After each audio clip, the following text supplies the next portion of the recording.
সালাম আলাইকুম। ওয়ালাইকুম আসসালাম। খুবই খারাপ একটা সংবাদ, বৈষম্য বিরোধী ছাত্র আন্দোলনের যারা কর্মীরা আছেন বা নেতারা আছেন। আচ্ছা আমি যখন এই নিউজটি করছি, লাইফ সাপোর্টে আছে আরাফাত। আচ্ছা এই সে আরাফাত যে গতকালকে আওয়ামী লীগের সাবেক মন্ত্রী মোজাম্মেল হকের বাড়িতে আচ্ছা ভাঙচুর করতে গিয়েছিল।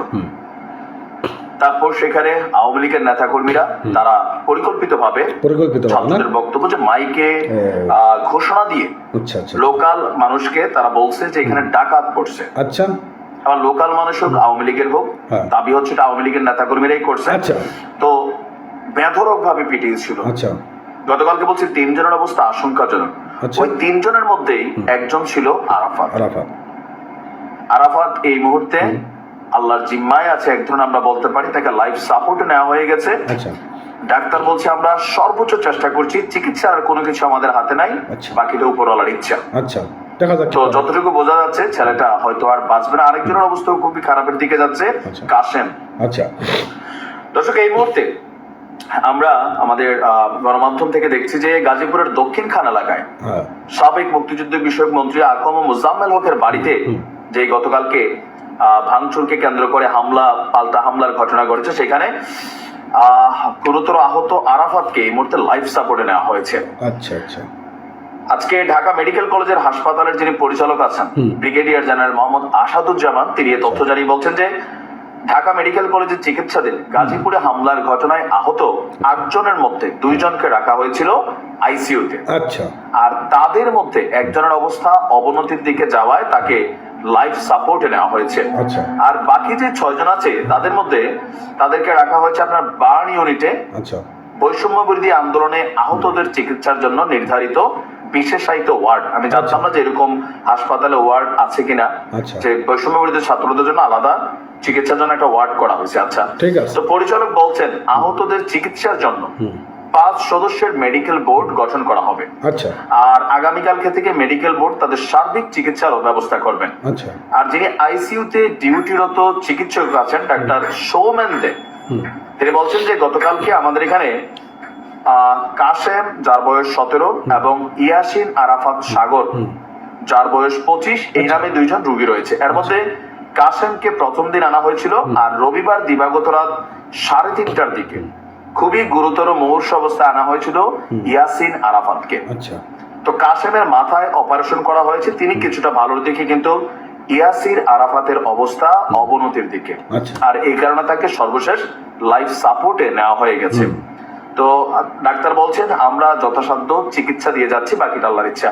তো এই পর্যন্ত আমরা যতটুকু দেখছি লোকালি যে সকল রোগীকে লাইফ সাপোর্টে নেওয়া হয় 99% মানুষ এই ক্ষেত্রে মারাই যায়। আপনার ক্লিনিক্যালি জিন্দা বললো, ব্যক্তিগতভাবে আমরা নরমালি সবাই মনে করি লাইফ সাপোর্টে যে লোকটা গেছে তিনি মারাই গেছেন, মেশিনারিজ তাকে টিকায় রাখছে। তো আমরা আরাফাতের জন্য দোয়া করি। আর বাকি 6 জন যারা আছেন তাদের মধ্যে আছেন কাজী ওমর হামজা, শুভ শাহরিয়া, ইয়াকুব আলী, আব্দুল ইমন, সাব্বির খান হিমেন। তারা সবাই মাথায় ব্যাপকভাবে আঘাতপ্রাপ্ত আছেন। এখন এই নিউজ গণমাধ্যমে আসার পর কমেন্টের মধ্যে আওয়ামী লীগের অনুসারীরা উল্লাস করছেন। আমাদের যে নিউজ লাইনের হেডিংটা, এটাও একটা কমেন্ট থেকে নেওয়া, যে একটা উইকেটের পতন হয়ে গেছে। এখন দেখেন এগুলার ফলে আসলে কি কি ঘটবে জানি না। এটা একটা মার্ডার কেস ক্রিয়েট হবে, অনেক মানুষ এই মামলার আসামি হবে। আর অপরদিকে আজকে এমনি তো গাজীপুর গ্রাম পুরুষ শূন্য হয়ে গেছে। সেই ভূমিকা থেকে বিরত থাকুন। দেশকে স্বাধীন করছেন দ্বিতীয়বারের মতন আপনাদের ভাষায়। তো স্বাধীন দেশে আপনি নিজে ফেসিবাদ কায়েমের জন্য চেষ্টা করবেন, তখন কিন্তু পাল্টা ঘটনা ঘটে যাবে। এই যে ঘটছে, দেখেন কার কি হয়েছে, যে ছেলেটা এখন মারা যাচ্ছে, যারা আহত হয়েছে মুমূর্ষু অবস্থায় আছে, চিকিৎসা চলতেছে, বাট তার পরিবারের কি হবে? অপশক্তির প্রয়োগ করতে যায়েন না, এটা হলো বাস্তব কথা। সারা বাংলাদেশে যেগুলা ঘটছে সবগুলো কিন্তু কাম্য না। এটাকে এক শ্রেণীর মানুষ আমরা উৎসাহ দিচ্ছি, কিন্তু প্র্যাকটিক্যালি এটা উৎসাহের কাজ না। এখন করতে গিয়ে কি হইলো, নিজের জীবনটাই চলে যাওয়ার পথে। আপনাদের মৃত্যু নিয়ে আবার বাকিরা রাজনীতি করবে, আরে আমাদের অমুক মরে গেছিল, তমুক এর জন্য এটা দরকার, রাজপথে আন্দোলন, এগুলোর পলিটিক্যাল অ্যাডভান্টেজ হবে, কিন্তু আপনার কি হবে? দোয়া করি ইয়াসারকে, আরাফাতকে আল্লাহ সুস্থ করে দিন। ভালো থাকবেন।